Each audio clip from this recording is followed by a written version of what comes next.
BLM Kerala Tamil Nadu Pondicherry. മന്ത്രിസ്ഥാനമേറ്റ Sunny Joseph KPCC അധ്യക്ഷ പദവി ഒഴിയുന്നതോടെ പകരക്കാരനെ കണ്ടെത്താനുള്ള ചർച്ചകൾ കോൺഗ്രസിൽ സജീവമായിരിക്കുകയാണ്.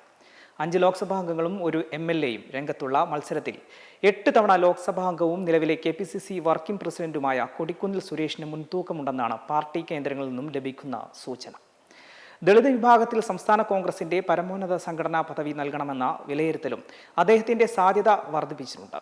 KPCC അധ്യക്ഷ സ്ഥാനത്തിനായി ലോക്സഭാംഗങ്ങളായ ബെന്നി ബെഹനാൻ, അടൂർ പ്രകാശ്, ഷാഫി പറമ്പിൽ ആന്റണി എന്നിവരും രംഗത്തുണ്ട്. MLAമാരിൽ നിന്ന് മാത്യു കുഴൽനാടൻ മാത്രമാണ് സജീവ പരിഗണനയിലുള്ളത്. സംഘടനാ പരിചയം, ഗ്രൂപ്പ് സന്തുലനാവസ്ഥ, സാമൂഹിക സമവാക്യങ്ങൾ, അടുത്ത നിയമസഭാ തെരഞ്ഞെടുപ്പിനുള്ള മുന്നൊരുക്കം എന്നിവ കണക്കിലെടുത്താണ് പുതിയ അധ്യക്ഷനെ കണ്ടെത്താനുള്ള നീക്കങ്ങൾ നടക്കുന്നത്. മുഖ്യമന്ത്രി, മന്ത്രിസഭ, KPCC അധ്യക്ഷൻ എന്നീ അധികാര കേന്ദ്രങ്ങൾക്കിടയിൽ സാമൂഹിക സന്തുലനാവസ്ഥ ഉറപ്പാക്കുക എന്ന ലക്ഷ്യത്തോടെയാണ് കോൺഗ്രസ് നേതൃത്വം നീങ്ങുന്നത്. ദളിത് വിഭാഗത്തിൽ നിന്നുള്ള നേതാവിനെ KPCC അധ്യക്ഷനാക്കുന്നത് ശക്തമായ രാഷ്ട്രീയ സന്ദേശമാകുമെന്നാണ് വിലയിരുത്തൽ. അതേസമയം അധ്യക്ഷ സ്ഥാനത്തിനായുള്ള ചരടുവലികൾ ഡൽഹിയിലേക്കും നീങ്ങിയിട്ടുണ്ട്. വിവിധ ഗ്രൂപ്പുകളും നേതാക്കളും തങ്ങളുടെ നിലപാടുകൾ ഹൈക്കമാൻഡിനെ അറിയിച്ചു കഴിഞ്ഞിട്ടുണ്ട്.